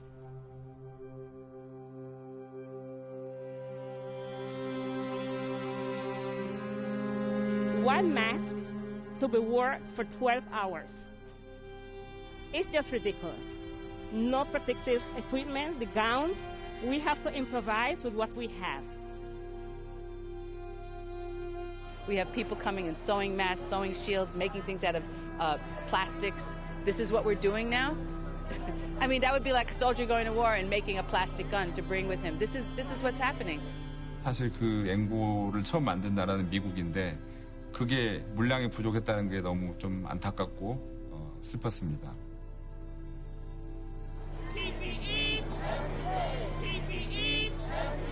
We're here in the community fighting every day, and we need some help. In February, the Trump administration actually created the China COVID Procurement Service to encourage American producers like 3M to sell their entire inventories of N95 masks to China. When American hospitals desperately needed N95s, they were forced to import them and pay up to 10 times more than the price charged by American producers. PPE has been sporadic, but we do what we have to do. We're nurses, and we learn to adapt and to get the job done and get the care provided. And that's what we're going to continue to do. Sporadic for you, but not sporadic for a lot of other people. Oh, no, I agree, Mr. President. Because Absolutely. I've heard the opposite. I've heard that they are loaded up with gowns now. And, you know, initially we had nothing. We had empty cupboards. We had empty shelves. We had nothing because it wasn't put there by the last administration. In the midst of the crisis, President Trump goes on TV and says, don't worry, we've got plenty of PPE for healthcare workers. What was your reaction when you saw that? I know what my reaction was. I turned to my wife and said, that's complete bullshit. He has no idea what he's talking about. I'm getting 500 to 1,000 emails a day. I'm getting emails from people, not businesses. I'm getting emails from moms. I'm getting emails from old people. Please, send me masks. And you make a product that can protect people. I can't help these. I can't help all these people. The PPE shortage continued on for months, even after Trump put one of his most trusted family members in charge of procuring protective equipment. Jared Kushner formed his own task force to get supplies. Was that confusing? It was extremely confusing. The president wanted to make sure that we had the best people doing the best jobs and making sure that we had the right people focused on all the things that needed to happen to make sure that we can deliver in these unusual times for the American people.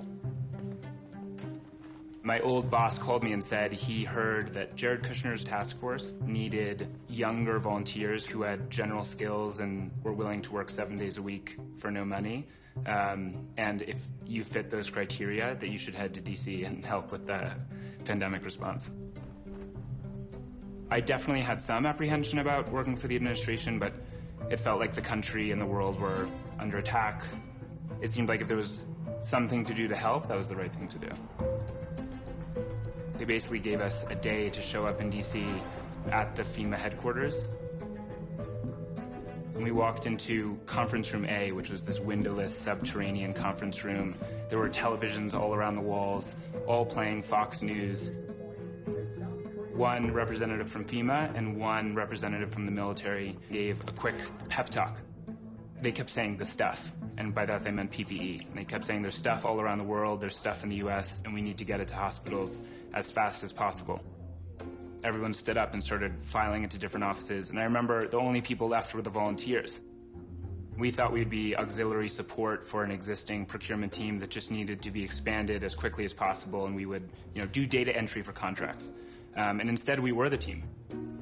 I think when people imagined the federal government response in the war room, they thought it would be this big, energized group of experts, not 10, 20-year-old volunteers, all just with private laptops, no industry relationships, no experience working in supply chain.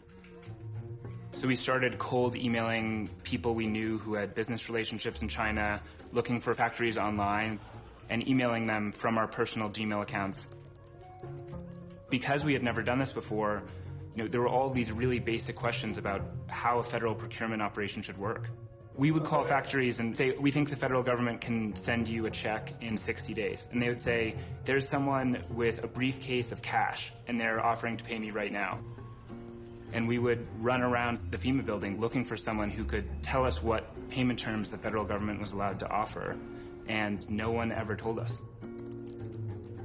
1 week into our work, several government employees walked into the room and handed out NDAs and told us we had to sign the NDAs or leave the room immediately. And we all had built our own relationships with manufacturers, and it felt like if we walked away, it would negatively affect our ability to buy this critical life-saving equipment. And so we all begrudgingly signed the NDA. In the room, there were those TVs all around the walls playing the news. They always had a death counter. And so every hour we were sitting there trying to buy PPE that we all knew could save lives, and we were watching the number of deaths in the US tick higher and higher and higher. And that weighed on all of us. The president also instructed me to make sure that I break down every barrier needed to make sure that the teams can succeed. The first time Jared Kushner came into the room, he had this big entourage, and he said, I want to make this as effective as possible. Tell me the problems that you have, and I will solve them today. And we said, we need to be able to pay up front, and he said, done. But there was no action taken that we saw whatsoever. In the entire time that I was a volunteer, our team did not directly purchase a single mask. Kushner failed to protect doctors and nurses, but he was willing to trade government help for political benefits. When the Democratic governor of California, Gavin Newsom, desperately needed testing swabs, Kushner said Trump would grant the request on 2 conditions. Newsom would have to get on the phone and ask Trump personally, and then thank him publicly. I want to thank the president not only for being available for a phone call at a moment's notice, but being willing to directly commit to all of us in the state of California. Built around personal relationships, Kushner's task force was run by his college roommate and Ivanka Trump's former assistant. Rather than rely on experienced public officials, the task force prioritized private tips in a spreadsheet called VIP Update, which included 2 Republican dentists and a Fox News personality. The whole philosophy of the task force was that the government can't get things done, and they thought the private market could largely settle this issue. But it was only once they had tried and failed that they'd started to blame other people and say, actually, this was your job the whole time. You have instances where in cities they're running out, but the state still has a stockpile. And the notion of the federal stockpile was it's supposed to be our stockpile. It's not supposed to be state stockpiles that they then use. My understanding is the only reason the federal stockpile exists is to distribute it to states. the people in charge on the task force said, talking about the president, love him or hate him, he's a marketing genius. He came up with a strategy to blame the states because the federal government hasn't been able to do this effectively. Federal government has assets and abilities that no state can possibly mobilize. They have a global supply chain. They have a logistic capability through the Department of Defense and Department of Homeland Security to get stuff in and distribute it to places all over the country. President Trump flipped that on its head. Then there became this mad rush for each and every state to try and find equipment on their own. Breaker 19, this here's a rubber duck. Mercy sakes alive, looks like we got us a convoy. We continue to source and ship as much PPE as we can by whatever means necessary. Arizona, noon on the 7th of June, when they highballed over the pass. We had the governor of Massachusetts using a plane from the New England Patriots to bring equipment from China. The equipment is now in the hands of the National Guard, who will deliver it to an undisclosed location.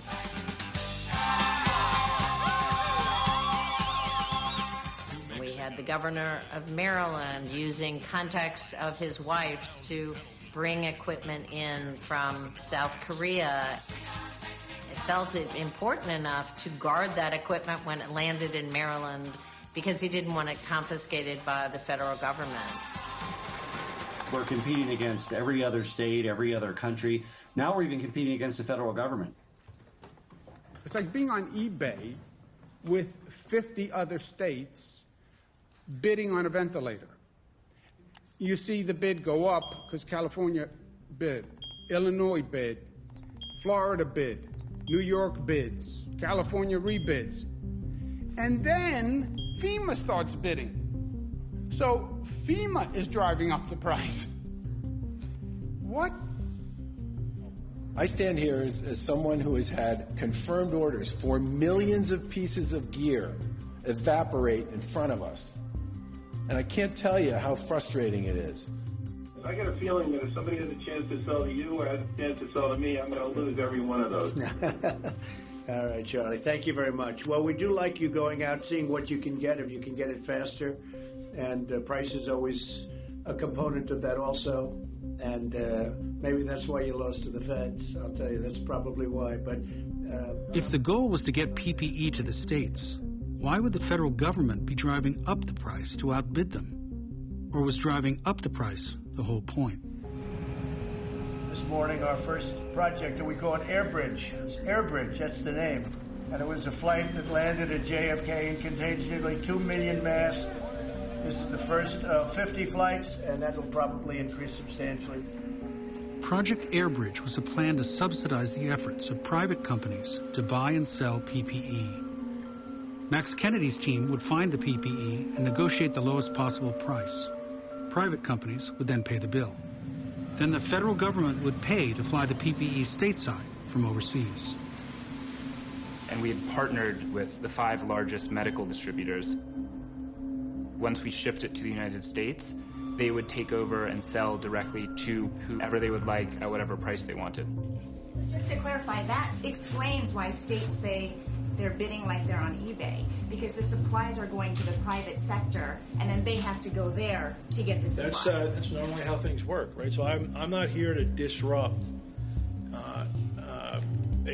a supply chain. The U.S. government was handing a huge amount of business to these 5 companies that were chosen fairly arbitrarily. There were increasing concerns, I think, from competitors that these 5 companies were getting a hugely unfair advantage.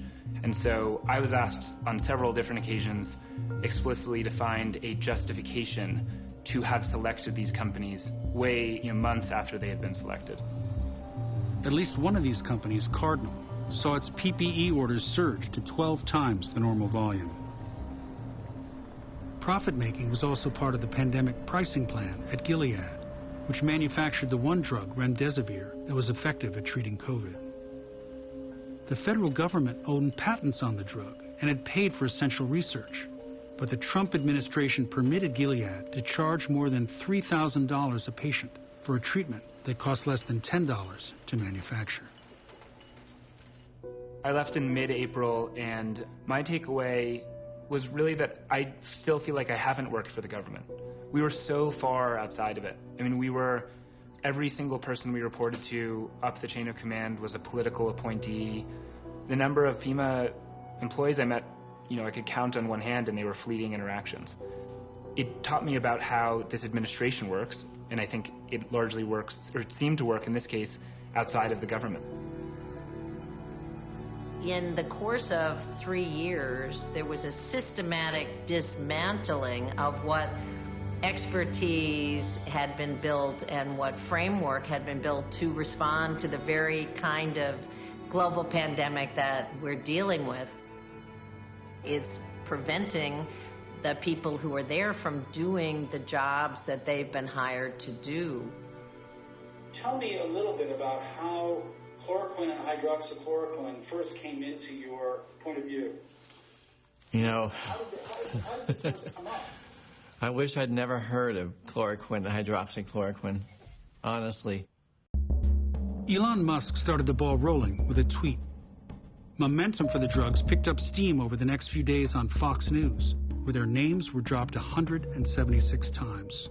Early evidence suggests that chloroquine, hydroxychloroquine, those look very promising. Then Trump started reading from the Fox script. It is known as a malaria drug, and it's been around for a long time. And it's shown very encouraging, very, very encouraging early results. I believe it was March 23rd. I got a call from Secretary Azar's chief counsel.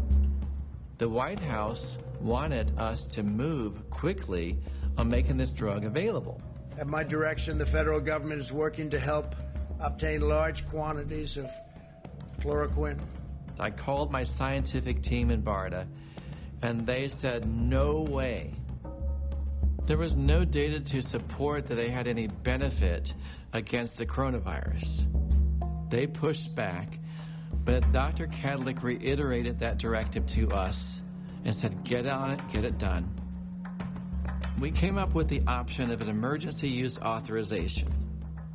We could put boundaries in it, restrict the drug to only be used in people who were hospitalized, and I was proud of our team for coming up with that compromise that we thought would protect Americans. Have you ever heard of a Dr. Zelenko? Yes. He is a very mysterious presence that seemed to evolve in the context of this chloroquine story. Hi. Dr. Vladimir Zelenko became a right-wing folk hero, and the Trump team promoted him as an essential expert on the use of hydroxychloroquine as a magical remedy for COVID. For the last almost 16 years, I've been a primary care doctor for a community of around 35,000 people. It's a village in the town of Monroe. It's similar to an urban environment in terms of how close people live with each other. So it's not surprising that the virus came, it started spreading. And I realized that, my God, I have a inferno. I have a real outbreak. I know all these people, they're like family to me. So it was personal. The whole world was focusing on building more respirators, more hospitals. And there was nothing being offered to primary care doctors. We're frontline soldiers with no bullets, no weapons. So then you have to improvise. Dr. Zelenko improvised what he thought was a magic bullet that contained his own unproven mashup of zinc, azithromycin, and hydroxychloroquine. But there was no reputable clinical trial that confirmed Zelenko's claims that early use of his cocktail could cure COVID. I wasn't doing research. I was just treating patients. But I'm not stupid. I saw exactly what was happening. Patients stopped dying. I just found potentially one of the most important pieces of information in the history of information. I'm not a politician. I don't have any connections. So how else does a person who's unconnected reach the highest levels of government? It's called social media. Hello, President Trump. My name is Dr. Vladimir Zelenko. So I made a YouTube video addressed to the President of the United States. And the next day, his Chief of Staff, Mark Meadows, calls me. We had a conversation, and that started a process that eventually led me to the FDA Commissioner, Stephen Hahn. It's not every day you get the Commissioner of the FDA calling you on your cell phone. According to the FDA, anecdotal reports suggest that these drugs may offer some benefit. There was not a scientific reason to push either one of those drugs. The reason they were pushing them so hard was because the president was claiming that they were a miracle drug. Someone had given him this advice. I happen to be taking it. I'm taking it, hydroxychloroquine. Right now, yeah. Did you hear what he said afterwards? That, I received a letter from a doctor the other day from Westchester, New York, around the area. He didn't want anything. He just said, sir, I have hundreds of patients, and I give them hydroxychloroquine. So that was a letter I sent to the president. But I thought it was a very well-crafted letter by a man who's a respected doctor. He said it was a well-crafted letter. I was proud of that. Good morning, Dr. Birx. Hi, how are you all? Do you have any concerns about President Trump using hydroxychloroquine? Isn't it great if it's not going to rain for the next 3 weeks? It was really frustrating because here we are on the front lines. We're trying to do everything we can, and if there's a chance that this could work, let's go ahead and try it. But then, consistently, the trials that have been high quality looking at this have shown that there's no benefit to it. And we have moved on to other therapies, but unfortunately, it can come back and be revived by a tweet from the leader who still believes in it. The next day, if you admit a patient with COVID-19, some of them are going to ask, are you going to give me the Trump drug? And if you go through a long explanation of, actually there's no benefit, it's really hard to explain this. And it would be so much more helpful if the leader of the country who sets the example said we should follow the science on this. I've seen things that I sort of like, so what do I know? I'm not a doctor. It was about 6 days after that EUA, I woke up to an email string that had our Assistant Secretary for Health, our Director of FEMA, our ASPR, Dr. Kadlik, and the FDA all saying we needed to flood the streets of New York and New Jersey with that drug as quickly as possible. And in that email discussion, someone was brave enough. They said, but wait a minute. The EUA says for hospitalized patients only. They said, no, it needs to go into the pharmacies. It needs to go out everywhere. The EUA doesn't matter. Push the drug out now. The same FDA that dragged its feet for weeks on approving vital COVID tests suddenly worked at lightning speed to greenlight use of a drug with no proven effect on the disease, just because the White House wanted it done. If this drug works, it will be wonderful. It'll be so beautiful. It'll be a gift from heaven. I lost it. I lost all respect for that chain of command, for that security that we as Americans have put in those people. And that is the moment I decided to break protocol and alert Americans in a different way. In the doctrine of politics, Rick Bright committed a mortal sin. He went to the press. It was 2 weeks exactly after that that I learned that I had been removed from my position. It's not easy to come forward in this administration, okay? I'm not trying to be softened here, but it is not easy. It was a very hard process to lay our careers on the line to push back.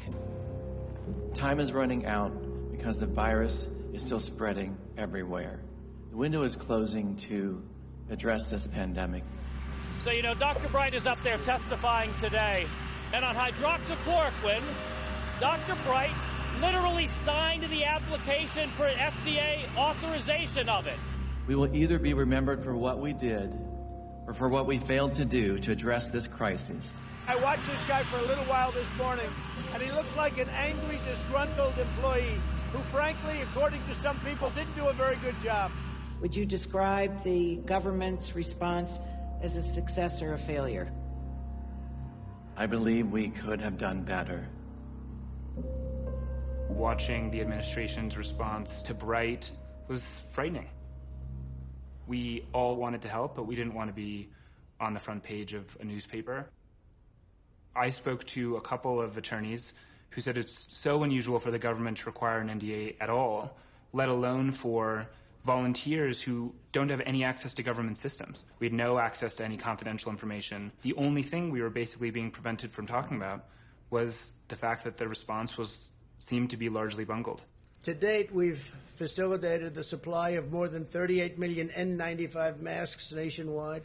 And I would watch the news and I'd hear the Trump administration talk about the work that was happening, and what was happening did not match what the administration was speaking about. So I did send in a whistleblower report to Congress, as well as calling several journalists who I basically just found online. It was nerve-wracking. I was worried about the NDA, I was worried about potential retribution, but I just wanted people to know what was happening and know not enough was being done. Beyond attacking whistleblowers, Trump dismissed 5 inspectors general in the space of 6 weeks. One had raised concerns about PPE shortages.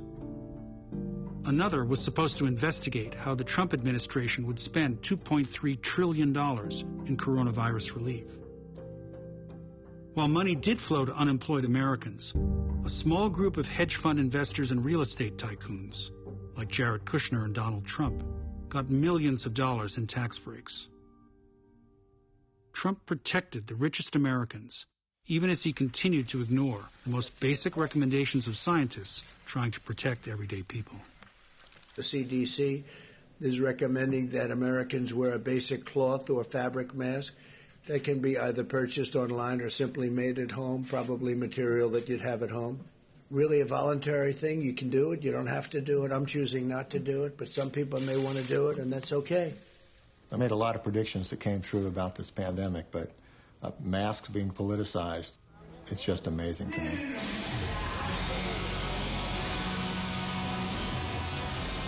The deadly implications of the president's disdain for science weren't lost on whoever picked the soundtrack for Trump's tour of a mask factory in Arizona.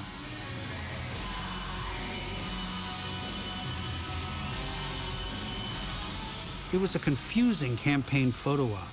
Federal officials refusing to wear safety masks in a sanitized factory that manufactured them. The mask seems to represent which side of the political aisle that you're on. And somehow showing up without a mask on in close proximity with others says that I support the president. Woo! Democratic kids! Don't keep that fucking mask off your face! That is dangerous. People have died because of the misinformation. I have absolutely no doubt about that. In April, after weeks of economic shutdown and with contagion and deaths still running high in much of America, Trump announced a plan for reopening the country. Our team of experts now agrees that we can begin the next front in our war, which we're calling Opening Up America Again. And that's what we're doing. We're opening up our country. The next day, he began to tweet an encouragement of protests against lockdowns meant to contain spread of the virus. Frustration was understandable. People wanted to get out of their homes and get back to work. But without a national program to safeguard public health, how is the economy going to get back on its feet? So I said to my people, slow the testing down, please. Texas hitting a record number of hospitalizations. Florida recording an astonishing 11,400 cases, smashing its single-day high. Opening up the country without a national program for masks, testing, and tracing did have consequences. Throughout the summer, the death toll hovered around 1,000 a day, or 2 9/11s every week. In South Korea, a nation of 51 million, there was no national shutdown. and less than 500 people died from the disease. For a lot of people around me in South Korea, perceptions of the U.S. have really been shaken. South Koreans, like a lot of other people around the world, had a certain perception of the U.S. as a barometer and a benchmark for how a country works, how a country should run. There is a real sense of disbelief. Thousands descended on beaches in Greece over the weekend, while in Italy, more shops and restaurants are again welcoming customers. The crowds are returning to the stadiums here in New Zealand. As many countries opened up, others faced new outbreaks. Some, like Brazil and India, saw cases continue to soar. But even in countries like South Korea, where the virus was initially contained, cases spiked when people ignored scientific guidance. Nowhere was that problem more severe than in the United States.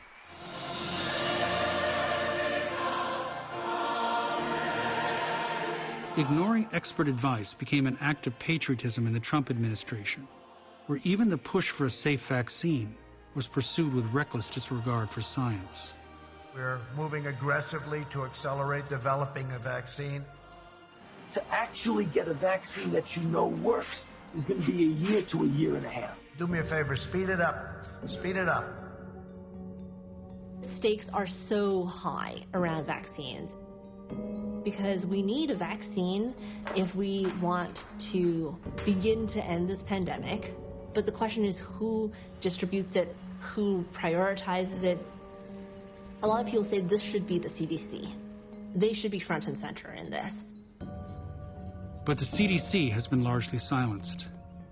After a few CDC scientists voiced concerns about the federal response, Trump installed an official to censor or rewrite any CDC findings that contradicted the rosy predictions of the White House. Can we trust scientists who allow data to be compromised by demands for political loyalty?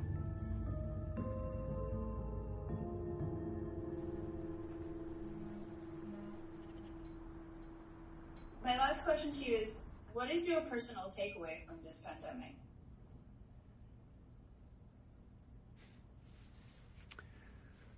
Um, 53,000 deaths from coronavirus.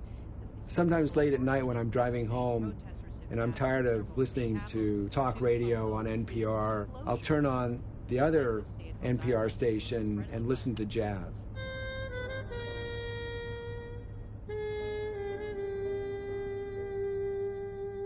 I've never listened to jazz in my life.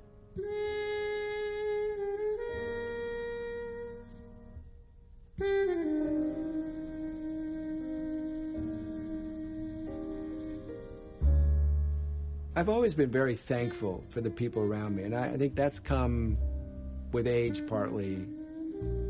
And now that we're all wearing masks all the time, there's an astounding amount of information that you can get out of looking at people's eyes, which, when the rest of your face is completely obscured, become extremely telling of what's going on, whether your eyes are happy or sad or smiling. This is going to be the 1918 influenza epidemic story, and it will be written about for the next 100 years. And I think that realization should really drive a lot of our behavior and our choices. There's so much that the virus has exposed. The lessons are just going to be ongoing over time. And the degree of suffering is just so immense that it's hard to really conceptualize it.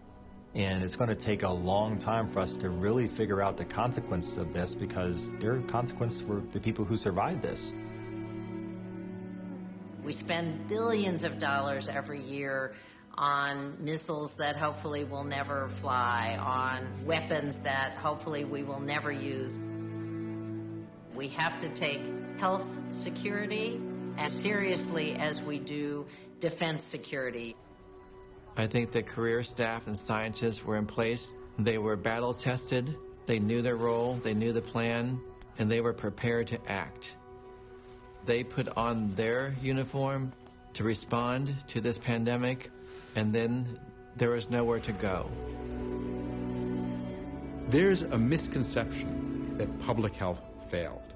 The truth is that political leaders failed to follow public health guidance, and that's what caused avoidable disease, death, and economic destruction. Politicians are the problem. We've got to believe in the scientists, and we've got politicians who don't believe in science. America is lagging behind every other country almost in the response, and hey, you got to blame the manager. If we're to blame the manager, we must be able to answer an essential political question. What did the president know, and when did he know it? 8 months after the pandemic began, we got the answer.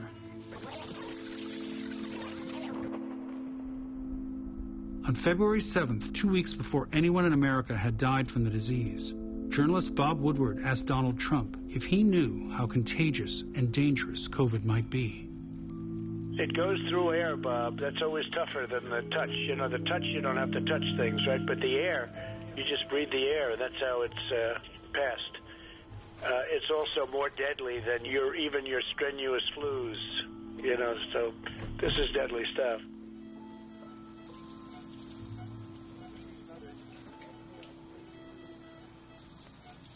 Our manager failed us. But the disease also revealed more fundamental problems with our government. We will see more pandemics and other existential threats, all on account of man-made problems we must prepare to solve together. Our ability to reckon with the future will depend on how much we learn from our recent past. When the day comes when we can finally take off our masks, will we be ready to fix what's really broken? Time has come today.